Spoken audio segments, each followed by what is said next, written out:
बच्चों, आपके सामने 100 शब्द प्रति मिनट गति का डिक्टेशन दे रहा हूँ। Yes, start.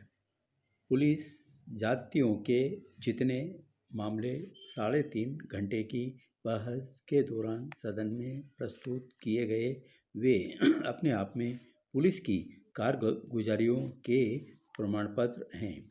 लेकिन इन सबके बारे में सरकार ने जो रवैया प्रदर्शित किया है वह क्षोभजनक है। कुछ सदस्यों का तो यहाँ तक कहना था कि विधानसभा का सत्र आहूत होने के बाद भी पुलिस की जुल्म जातियों में कोई फर्क नहीं आता।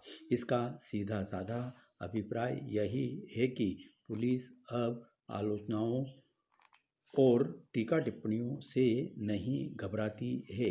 यह स्थिति क्यों पैदा हुई, उसके कारणों में जाने की आवश्यकता है।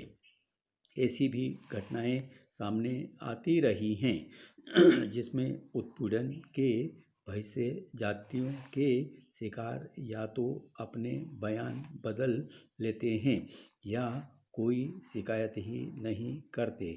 पुलिस की जुल्म जातियां केवल राजस्थान में ही हो रही है ऐसा तो नहीं कहा जा सकता। पूरे देश में इस तरह की शिकायतें आ रही हैं।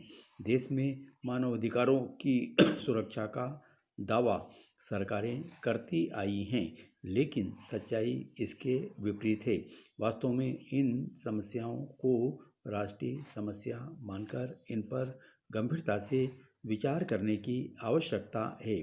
पुलिस अधिकारियों को भी हालात सुधारने में योगदान प्राप्त करना चाहिए और पूरी व्यवस्था में आमूलचूल परिवर्तन की दिशा में काम करने की ज़रूरत है। इस बात का भी निष्पक्ष अध्ययन होना चाहिए कि ये हालात क्यों पैदा हुए हैं और इनमें निरंतर बिगाड़ क्यों आ रहा है। पुलिस कर्मियों की यह शिकायत रही है कि पुलिस प्रशासन में राजनीतिक हस्तक्षेप बढ़ रहा है और उसकी वजह से अनुशासनहीनता पैदा हो रही है। लोकतंत्र में राजनीतिक हस्तक्षेप को पूरी तरह तो रोका नहीं जा सकता, क्योंकि जातियों पर अंकुश लगाना सरकार का दायित्व है और इसीलिए जनता उन्हें सत्ता में बैठाती है। कानून और व्यवस्था में बिगाड़ और पुलिस में बढ़ती संवेदनशीलता के लिए कोई भी जिम्मेदार हो। हमारी प्राथमिक आवश्यकता दोषारोपण नहीं, हालात में सुधार लाने के लिए प्रयास करने की है। पुलिस के शीर्ष अधिकारी हर मौके पर थानों को सेवा मंदिर बनाने की चर्चा करते हैं, लेकिन उन सब उद्बोधनों का कोई नतीजा नहीं निकलता।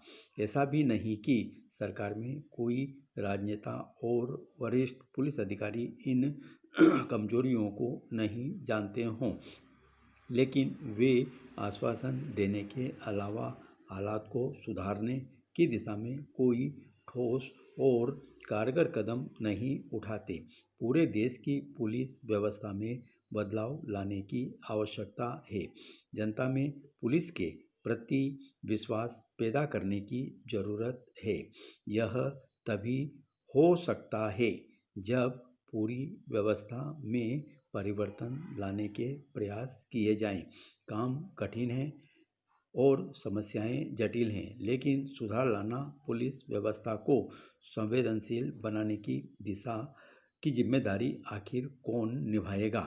पुलिस हिरासत में मौत के मामले में थाने के स्टाफ का तबादला करना मात्र समस्या के हल के लिए पर्याप्त नहीं हो सकता।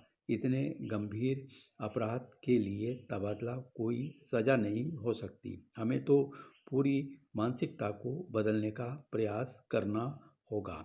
पुलिस की जुल्म जातियाँ कैसे रुके, अनुसंधान के नए तरीके कैसे अपनाए जाएं, भ्रष्टाचार पर काबू कैसे पाया जाए, ईमानदार अफसरों को प्रोत्साहित कैसे किया जाए, ये सब ऐसे मुद्दे हैं जिन पर गंभीरता से विचार किए जाने की आवश्यकता है।